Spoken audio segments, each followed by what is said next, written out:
Good day, everyone.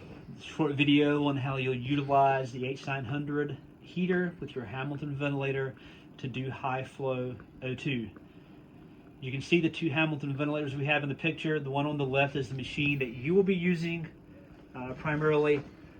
When you turn the machine on, you'll press your modes tab and you'll have high flow O2 availability where my pinky finger is here. Once you activate high flow O2, this is a screen that you're going to have. You'll be able to set your flow rate from 2 to 60 liters a minute. You have a hard stop. Then you'll adjust your FiO2. And you can do from room air up to 100%. We're going to place this on room air to keep our machine quiet. And then you've got your vent is set to do what you need it to do. It will X out of that. As far as your circuit goes, this will be your high flow circuit. Single limb. When you open the circuit pack up,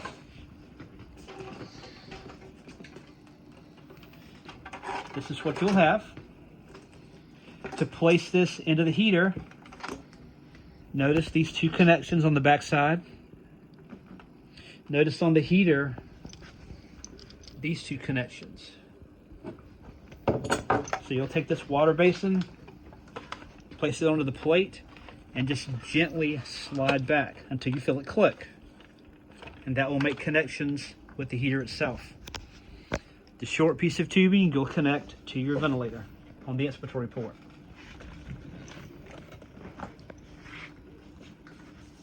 The extension end will connect to your high flow cannula. Whichever one you want to use, these will plug straight in. They will connect. So that will be your setup. If you know you're going to pick a patient up, a little bit of a variability that you'll have here with the Airvo, go ahead and get this in your truck, get it set up and secured. You'll plug in to the inverter and you'll power up your heater. So you'll press this down for 1 second, the lights will come on. How you know your heater is connected properly, you'll notice two green lights up here. That lets you know you have a good connection and electricity is flowing through the circuit to warm it.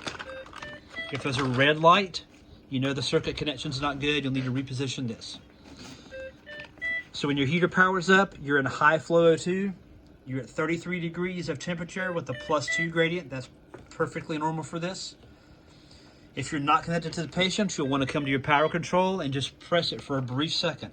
That will place the heater in standby.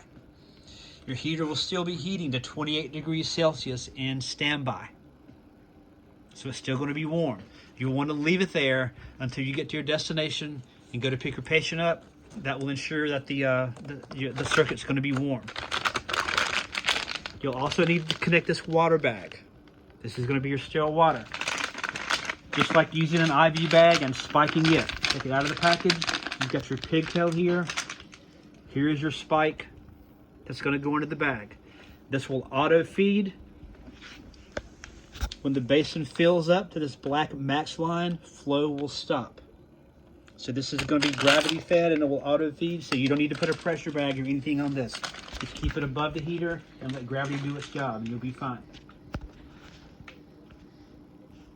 There's a vent here. You can leave this vent closed and you'll be fine. It's not going to cause any issues. Sometimes this vent can cause a leak at higher flow rates, but just leave this closed. When you get to bedside and you're ready to start your therapy, again, connect your cannula. We'll have water in the basin. The heater's in standby. We'll turn the heater on and initiate the ventilator. And take the red cap off, obviously. And you'll be flowing at 60 liters a minute at room air.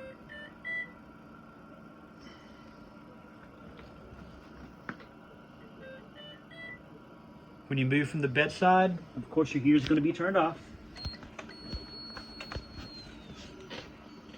So you'll transit from the bedside to the vehicle. You'll plug this back into the inverter.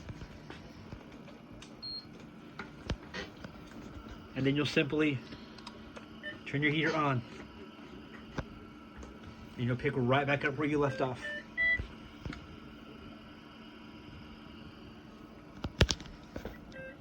When you arrive to your destination, You can either turn the heater off or just unplug it. Go from the vehicle to your destination. You can transfer your patient to their therapy at the hospital, and then you're done and you're ready to discontinue. To break everything down, again, you'll want to pause your ventilator, put it in standby. You'll disconnect from the ventilator. The water bag, the pigtail, the basin. You'll grab the basin in the front and push with your thumb. That'll bring this out. All of this goes to the trash. There's nothing that needs to get reprocessed.